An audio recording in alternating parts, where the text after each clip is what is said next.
আসসালামু আলাইকুম রহমতুল্লাহি ওবরকাতুহু। সম্মানিত দর্শক, আন্তর্জাতিক ম্যাগাজিন টাইম এবং টাইম ম্যাগাজিন রূপেই সারা দুনিয়াতে মশহুর এবং সারা পৃথিবীর ক্ষমতার পালাবদল, কোনো একটি দেশে মার্কিন স্বার্থ এবং কোনো একটি দেশে মার্কিন ডিপ স্টেট পলিসির যে বাস্তবায়ন, মার্কিন সরকারের দৃষ্টিভঙ্গি কেমন হবে তা বোঝার জন্য টাইম ম্যাগাজিন যদি কোনো একটি দেশ সম্পর্কে, কোনো একটি নেতার সম্পর্কে কোনো প্রতিবেদন প্রকাশ করে, তার মাধ্যমে আমরা স্পষ্ট বুঝতে পারি। তো সেই দিক থেকে টাইম ম্যাগাজিনে জনাব তারেক রহমান সাহেবের একটি সাক্ষাৎকার প্রকাশিত হয়েছে এবং এই সাক্ষাৎকারের পর সারা বাংলাদেশে তোলপাড় চলছে এবং এখন আমাদের দেশে যা হয় প্রায় সব মিডিয়াতেই তারেক বন্দনা তুঙ্গে, সব মিডিয়াতেই জামাত বন্দনা তুঙ্গে, আর সবাই শেখ হাসিনাকে ফ্যাসিবাদী বানানোর জন্য যে উল্লম্ফন সেটা করে গেছে। আর এই যে নতজানু পররাষ্ট্রনীতি, নতজানু রাষ্ট্রনীতি, নতজানু রাজনীতি এবং একই সঙ্গে নতজানু সাংবাদিকতার কারণে আমরা কেউ বাস্তব অবস্থা বুঝতে পারছি না।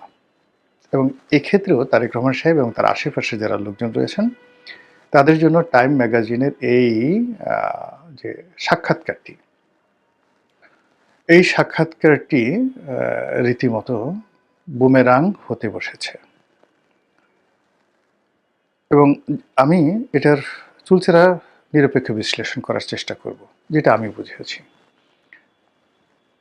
এই কারণে করব যে বিএনপির মতো একটি সম্ভাবনাময় দল, যার সঙ্গে আমার জীবনের একটা বিরাট অংশ জড়িত, এই বিএনপিতে যোগদান করার জন্যে আমার ব্যবসা গেছে, বাণিজ্য গেছে, বাড়িঘর গেছে, সামাজিকভাবে রাজনৈতিকভাবে যে ক্ষয়ক্ষতির সম্মুখীন হয়েছি, কাজে বিএনপির কোনো পদপদবি দরকার নেই, কিন্তু বিএনপি ভালো করুক। এবং বিএনপি যদি ভালো করে তাহলেই এই যে আমার আওয়ামী লীগ দ্বারা যে আমি ক্ষতিগ্রস্ত হয়েছি সেটা কিছুটা হলে শান্তি পাবো। কিন্তু বিএনপি যদি ফেল করে তাহলে তো আমার সব কুল গেল, একুলো গেল ওকুলো গেল।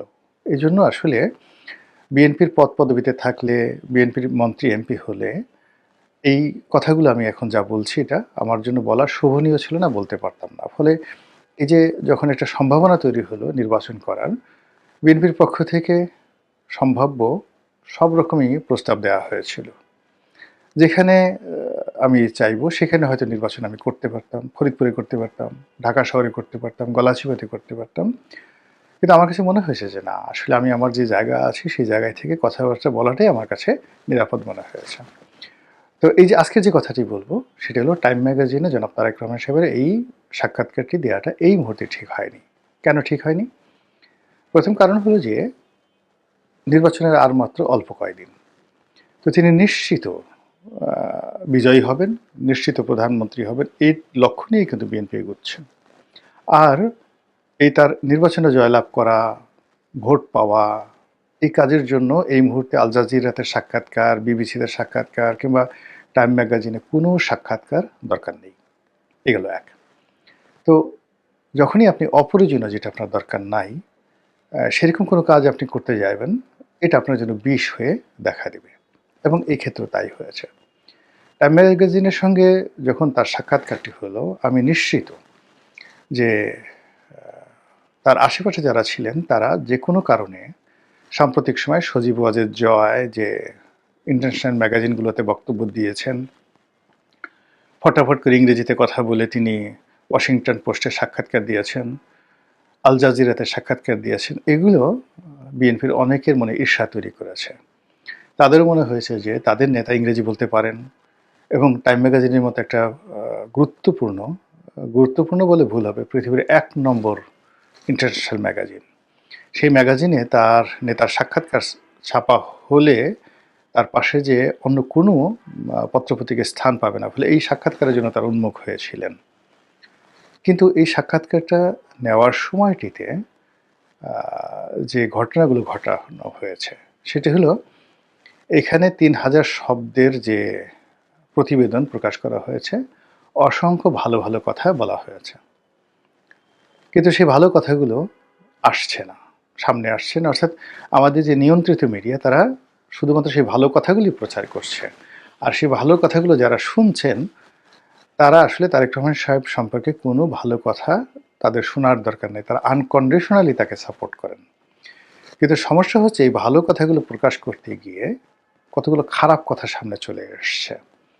এখন সেই খারাপ কথাগুলো কিন্তু বাংলাদেশের বহু লোক আড়ালে আবডালে বলেন, বা মঞ্চে যারা সাহসী তারা মঞ্চে বলেন। কিন্তু টাইম ম্যাগাজিন যখন এই কথাগুলো বলল, বাংলাদেশের সকল মানুষ একত্রে বসে 18 কোটি মানুষ যদি সমস্বরে খাম্বা তারেক, খাম্বা তারেক, খাম্বা তারেক এইভাবে মানে 100 বছর আপনার শুধু স্লোগান তুলে, এটা জনাব তারেক রহমান সাহেবের জন্য যতটা না বিরক্তিকর, ক্ষতিকর, তার চাইতে এই যে টাইম ম্যাগাজিনে শুধুমাত্র একটা শব্দ লিখে দিয়েছে, খাম্বা তারেক, এটা দুনিয়াব্যাপী এটা রেকর্ড তৈরি হয়ে গেল। দ্বিতীয়ত হলো এখানে অসাধারণ একটি শব্দ ব্যবহার করা হয়েছে, খুবই যাকে বলে, আমি আবার একটু দেখে নেই দিকে যেটা সুবিধা হবে। সেটা হলো ইংরেজি যে শব্দটা যেটা ব্যবহার করছে সেটা সরে গেল। তো খুবই মানে বাইবেলিক একটা শব্দ, বাইবেলিক একটা শব্দ প্রো দিয়ে আর কি, মানে শব্দটা যেহেতু সচরাচর ব্যবহৃত হয় না, আমি ফোনে সেটা রেখেছিলাম, বাট আমি যেহেতু এখন রেকর্ড করছি সেটা আমার মনে আসছে না। কিন্তু আপনারা বুঝতে পারবেন যে শব্দটা ব্যবহার করা হয়েছে, এই শব্দটি বাইবেলের একটি কাহিনীর প্রেক্ষিতে এই শব্দটি, যে ওই শব্দ দিয়ে একটা সন্তান ব্যবহার করা হয়েছে। তো তারেক রহমানের ক্ষেত্রে ব্যবহার করা হয়েছে যে তারেক রহমান ওইরকম একজন সন্তান। এখন সেই শব্দটার অর্থ কি ইংরেজিতে এবং বাইবেলিক শব্দ খুবই নেতিবাচক। মানে আপনি যদি একটা মানুষকে যত রকম বদনামি দিতে চান, আপনার যা মনে আসে, এই যত খারাপ শব্দ আছে, অর্থাৎ কাউকে যদি আপনি কুপুত্র বলতে চান, মানে যা কিছু বলতে চান, আমি কোনো কিছু বাদ রাখলাম না, আপনার মুখে মনে যা আসে এইভাবে 1000টি গালি আপনি দিয়ে দেন একজন মানুষ সম্পর্কে। সেই গালিগুলো একত্রে করার জন্য যে ইংরেজি যে শব্দটি, সেই শব্দটি ওটা। এখন ওই শব্দের সঙ্গে যে গল্প বাইবেলে, মানে ওই বাইবেল থেকে ওই শব্দটা নেওয়া হয়েছে, বাইবেলের যে গল্প সেই গল্পটা এরকম। একজন পিতা এবং মাতার দুটো সন্তান ছিল। বড় সন্তানটি বড়ই বদমাইশ, এবং এত বদমাইশ যে মানে কুলাঙ্গার যাকে বলা হয়, এবং তার কারণে পিতৃগৃহে পিতার সংসারে রীতিমতো জাহান্নাম শুরু হয়ে গেছে। সে পিতার সহায় সম্পত্তি লুট করে, এরকম কাজকর্ম করে পিতার যে সম্মান সেটা হানি হয়। এরপরে আশেপাশ থেকে সে আরও চাঁদাবাজি করে, টাকা কালেকশন করে, জোর জবরদস্তি করে, এবং সেই সকল দায় দায়িত্ব তার পিতামাতার উপর ওঠে। এবং একটা সময় সে একেবারে তার পিতাকে ফতুর বানিয়ে দিয়ে চলে যায় অন্যদেশে। এরপর সে চলে যাওয়ার পরে তার পিতামাতা ভীষণ রকম দুর্ভোগ দুর্দশায় পড়ে। একসময় পিতা মারা যায়, তার সেই ভাই, একমাত্র ভাই মারা যায়। মারা যাওয়ার পরে সে আসে, আবার ফিরে আসার পরে সে যখন এই অবস্থা দেখে, তখন তার খুব অনুশোচনা হয় যে আমি কি করেছি, আমার কারণে আমার ভাই মারা গেল, আমার কারণে আমার বাবা মারা গেল। তো এরপরে আর ওই কাহিনী ওখানেই শেষ। অনুতপ্ত পুত্র, তার সঙ্গে সঙ্গে ওই যে শব্দটা বললাম, তো ওই পুত্রের যে অনুতাপ, সেই অনুতাপ হলো তার অতীত সকল কুকর্মের জন্য।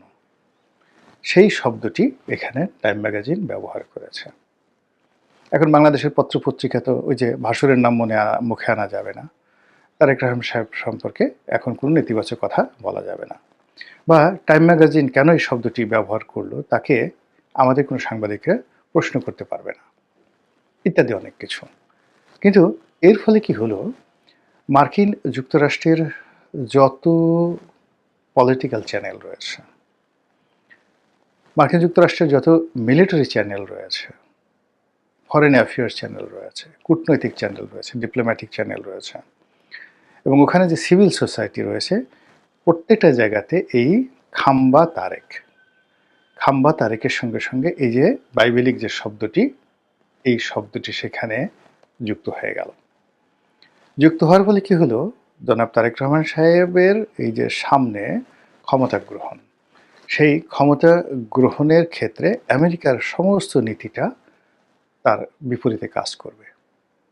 এই অল্প যে 10 দিন আছে, সেই 10 দিন মার্কিন যুক্তরাষ্ট্র তার সকল শক্তি বিএনপি এবং তারেক রহমান সাহেবের বিরুদ্ধে ব্যবহার করবে, এটা লিখে রাখেন, আমি যতটুকু জানি। কেন করবে? প্রথমত হলো যে 2001 থেকে 2006 সাল পর্যন্ত আমেরিকার সঙ্গে বিএনপির যে সম্পর্ক, এটা তলানিতে পৌঁছে গিয়েছিল এবং ওই সময়টাতে মার্কিন যুক্তরাষ্ট্রের যিনি রাষ্ট্রদূত ছিলেন বাংলাদেশে, তিনি জনাব তারেক রহমান সাহেব সম্পর্কে যে প্রতিবেদন পাঠিয়েছিলেন, সেই প্রতিবেদন খুবই জঘন্য একটা প্রতিবেদন তিনি পাঠিয়েছিলেন এবং ওই সম্পর্ককে কেন্দ্র করে এখনো পর্যন্ত আমেরিকার সাথে কিন্তু বিএনপির এবং তারেক রহমান সাহেবের সম্পর্ক গ্রিন চ্যানেলে আসেনি। মার্কিন রাষ্ট্রদূত বিএনপির নেতাদের সাথে বসেছেন, তারপরে ঘন ঘন কথাবার্তা বলেছেন, সেটা তাদের স্বার্থে, শেখ হাসিনাকে অপদস্থ করার জন্য। কিন্তু বিনিময়ে তারা জামাতকে আনবেন, দরকার হলে এনসিপিকে আনবেন, ইউনূসকে রেখে দেবেন, কিন্তু তারেক রহমান সাহেবের সঙ্গে তাদের একটা যোগাযোগ হবে এইরকম যে গ্রিন সিগন্যাল, সেই গ্রিন সিগন্যালের পর্যায়ে এখনো পর্যন্ত আমেরিকা আসেনি। তো এখন আমেরিকা সবসময় করে কি, যারা ক্ষমতায় আসে, ক্ষমতা আসার পর তাদের সঙ্গে একটা নেগোসিয়েশন করে, কিন্তু যাদেরকে তারা নেতিবাচক মনে করে তাদেরকে ক্ষমতায় তারা সাধারণত আসতে দেয় না। এখন যে তারেক জোয়ার বাংলাদেশে চলছিল এবং তারেক জ্বর এবং ঝড়ে সারা বাংলাদেশ যেভাবে কাঁপছে, এতে করে মার্কিন যুক্তরাষ্ট্রে আসলে কিছুই করার ছিল না। বিএনপি ক্ষমতায় আসলে তারেক রহমান সাহেব এবং বিএনপির সঙ্গে তারা একটা সুসম্পর্ক স্থাপনের জন্য চেষ্টা চালাতেন এবং ওই সুযোগে একজন পরিবর্তিত তারেক রহমান সাহেব যতটা স্বাচ্ছন্দ্যে তিনি আমেরিকার সঙ্গে ডিল করতে পারতেন, এখন তার জন্য সেটা ডিল করা খুবই একটা কঠিন বিষয় হয়ে পড়বে। এই গেল এক। 2 নম্বর হলো যে এই যে টাইম ম্যাগাজিন, সেই টাইম ম্যাগাজিনকে দিয়ে কখনো আমেরিকান সরকার একটা তাদের অফার ছেড়ে দেয় বা তাদের বিরক্তি বা তাদের যে সিদ্ধান্ত সেগুলো বিশ্ববাসীকে জানিয়ে দেয়। আবার কখনো টাইম ম্যাগাজিন সরকারকে, অর্থাৎ মার্কিন সরকারকে কোনো একটা বিষয় বোঝানোর জন্য তারা একটা প্রতিবেদন তৈরি করে তারা মার্কিন সরকারের উপর একটা চাপ তৈরি করে। এখন এই যে তারেক রহমান সম্পর্কে যে কথাগুলো তারা বলেছে তিনি উত্তরাধিকার সূত্রে এই পদে এসেছেন এবং তাকে একজন পলিটিশিয়ান হিসেবে, রাজনীতিবিদ হিসেবে টাইম ম্যাগাজিন এখানে কোনো স্বীকৃতি দেয়নি। তার উইল ফোর্স, তার ডিজায়ার, তার পরিকল্পনার কথা তারা প্রকাশ করেছে, এটা তারেক রহমান সাহেবের একান্ত ব্যক্তিগত। কিন্তু যখন তারেক রহমান সাহেবকে তারা আইডেন্টিফাই করেছে তার পিতার পুত্র হিসেবে, আইডেন্টিফাই করেছে তার মায়ের পুত্র হিসেবে, আইডেন্টিফাই করেছে তার অতীত কর্মকাণ্ড, ঘুষ, দুর্নীতি ইত্যাদি কর্মের যে তিনি যে পেট্রন ছিলেন, শুধু পেট্রন না, মাস্টার মাইন্ড ছিলেন, এই জিনিসগুলো তারা বুঝিয়ে দিয়েছে। ফলে আমেরিকার যে কোম্পানিগুলো বা রাষ্ট্র তাদের সাথে, বাংলাদেশের সাথে যে ব্যবসা বাণিজ্য করবে, ব্যবসা বাণিজ্য করতে গিয়েই তাকে ব্রেনের মধ্যে আনতে হবে যে এই সরকার যদি ক্ষমতায় থাকে, বিএনপি সরকার, তাহলে সর্বোচ্চ স্তরে তাকে একটা কমিশন দিতে হবে, তাকে ঘুষ দিতে হবে, দুর্নীতি দিতে হবে, দুর্নীতির সঙ্গে তাকে জড়াতে হবে। তো এই যে বিষয়গুলোর মধ্যে একটা গোঁজামিল তৈরি হয়ে গেল, এই গোঁজামিল থেকে বিএনপি এবং তারেক রহমান সাহেবকে কেন তার আশেপাশে যারা লোকজন রয়েছেন, এই সাধারণ একটা বিষয় কেন তারা তাকে এই মুহূর্তে নিরাপত্তা দিতে পারলেন না? তার নিরাপত্তা কি বুলেট প্রুফ গাড়িতে? তার নিরাপত্তা কি বুলেট প্রুফ বাসে?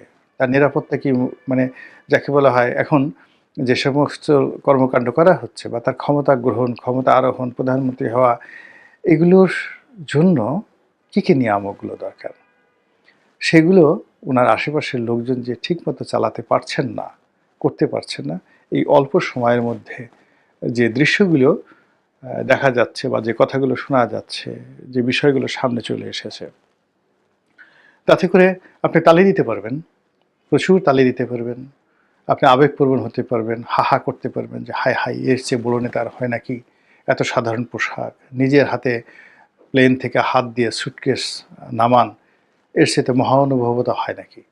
মানে এই জিনিসগুলো প্রয়োজন নেই। আমি দেশের প্রধানমন্ত্রী হব, আমাকে কেন সুটকেস হাতে করে নামাতে হবে? আমি নিজে যেখানে একটা বুলেট প্রুফ গাড়িতে চড়ে বেড়াচ্ছি, সেখানে আমার একটা ভালো শার্ট থাকতেই পারে, হাতে একটা ভালো ঘড়ি থাকতে পারে। আমার জুতা কেন ছেঁড়া জুতা হবে? অনেকগুলো বিষয় আছে, ছোটখাটো বিষয়গুলো নিয়ে তারেক রহমান সাহেবকে বড় বানানোর চেষ্টা করানো হচ্ছে, কিন্তু যেগুলো সব বুমেরাং হয়ে যাচ্ছে। সবাই বলছে এগুলো অভিনয়। কিন্তু এই জিনিসগুলো যদি তিনি প্রধানমন্ত্রী হওয়ার পরে আ করার চেষ্টা করতেন, তখন ভিন্ন একটা প্রেক্ষিত তৈরি হতো। ২ নম্বর হলো যে ধরুন তার প্রধান লিগেসি তার বাবা। তো তার বাবার যে লিগেসি, সেই আ লিগেসির জন্য তিনি কিন্তু তার জীবদ্দশায় কখনোই সম্মানিত বা ওইভাবে রিগার্ডেড ছিলেন না। তার প্রতি মানুষের সহানুভূতি বেড়েছে তার মৃত্যুর পরে। এবং তার মৃত্যুর পরে জিয়াউর রহমান সাহেবকে যারা তুলে ধরেছেন, এদেশের কবিয়াল, সাহিত্যিক, গায়ক, তারপরে গায়িকা, তাদের সঙ্গীত শিল্পে সংস্কৃতি থেকে জিয়াউর রহমানকে তুলে ধরেছেন তার মৃত্যুর পরে। ২ নম্বর হলো যে ওখানে জিয়াউর রহমান সাহেবের সঙ্গে ফজলে লোহানীর মতো একজন মেধাবী সাংবাদিকের পরিচয় ছিল।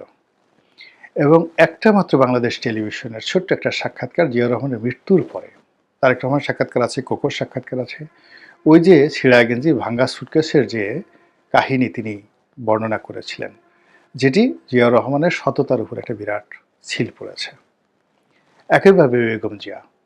বেগম জিয়াকে তার সম্মান পাওয়ার জন্য জেলে যেতে হয়েছে, জেল থেকে বের হতে হয়েছে, নিঃসঙ্গভাবে অসুস্থ হাসপাতালে বছর পর বছর কাটাতে হয়েছে, এবং সর্বশেষে মারা যাওয়ার পরে এই যে জনগণের সহানুভূতি, সম্মান জানাজার মাধ্যমে ফুটে উঠেছে। ফলে তারেক রহমান সাহেবের যে অতীতের যে বদনামগুলো, কিংবা বর্তমানের যে কর্মকাণ্ড, যেগুলোকে তিনি বা তার যারা লোকজন রয়েছেন তারা মানে বিশাল করে প্রচার করতে চান, এটা শুধুমাত্র উনি যদি প্রধানমন্ত্রী হয়ে যান তখনও মানুষ গ্রহণ করবে না। গ্রহণ করবে এমন একটা সময়, যে সময়টা ওই যে অতীতে তার বাবার জন্য প্রযোজ্য হয়েছে, তার মায়ের জন্য প্রযোজ্য হয়েছে। এছাড়া এই লিগেসি হয় না। শেখ হাসিনা কি সর্বোচ্চ চেষ্টা করেননি? কিন্তু হয়নি, এই জিনিসগুলো হয়নি। কাজেই যতই সাক্ষাৎকার দেন, যতই মঞ্চে নানা রকম দৃশ্য দেখান, এতে লাভ হবে না। মানুষের মনে সহানুভূতি জাগ্রত হওয়ার কতগুলো ক্ষণ আছে, সময় আছে। I have a plan. তো আই হ্যাভ এ প্ল্যান, এটা ওই মার্টিন লুথার কিং জুনিয়রের সেই বক্তব্য যে আই হ্যাভ এ ড্রিম, এটা অন্য কারণে বললে হবে না, কখনই হবে না, এলোমেলো হয়ে যাবে। মার্টিন লুথার কিংকে মানে যে কারণে দেখেন, মানে তাকে মরতে হয়েছে, তো তিনি তো মরার আগে এই কথা বলেছেন, কেউ কিন্তু এটি নিয়ে কেয়ারই করেনি। কিন্তু যেই তিনি মরে গেলেন, আই হ্যাভ এ ড্রিম, সেটা একটা ইতিহাস হয়ে গেল। আবার দেখেন নেলসন ম্যান্ডেলা, তিনি যতদিন ক্ষমতায় ছিলেন সবাই তাকে গালাগালি করছে, কিন্তু যেই মুহূর্তে তিনি 5 বছর পর ক্ষমতা থেকে সরে দাঁড়ালেন, সঙ্গে সঙ্গে তাকে সারা পৃথিবী মাথায় করে নাচা শুরু করে দিল। তো কাজেই লিগেসি অর্জন করা কিন্তু এত সহজ বিষয় নয়। আশা করি বিএনপি যারা কর্তা ব্যক্তি, যে ভুল হয়ে গেছে সেই ভুল যেন পুনরায় না হয়, সেই ব্যাপারে তারা সতর্ক থাকবেন। আসসালামু আলাইকুম রহমতুল্লাহি ওয়া বারাকাতুহু।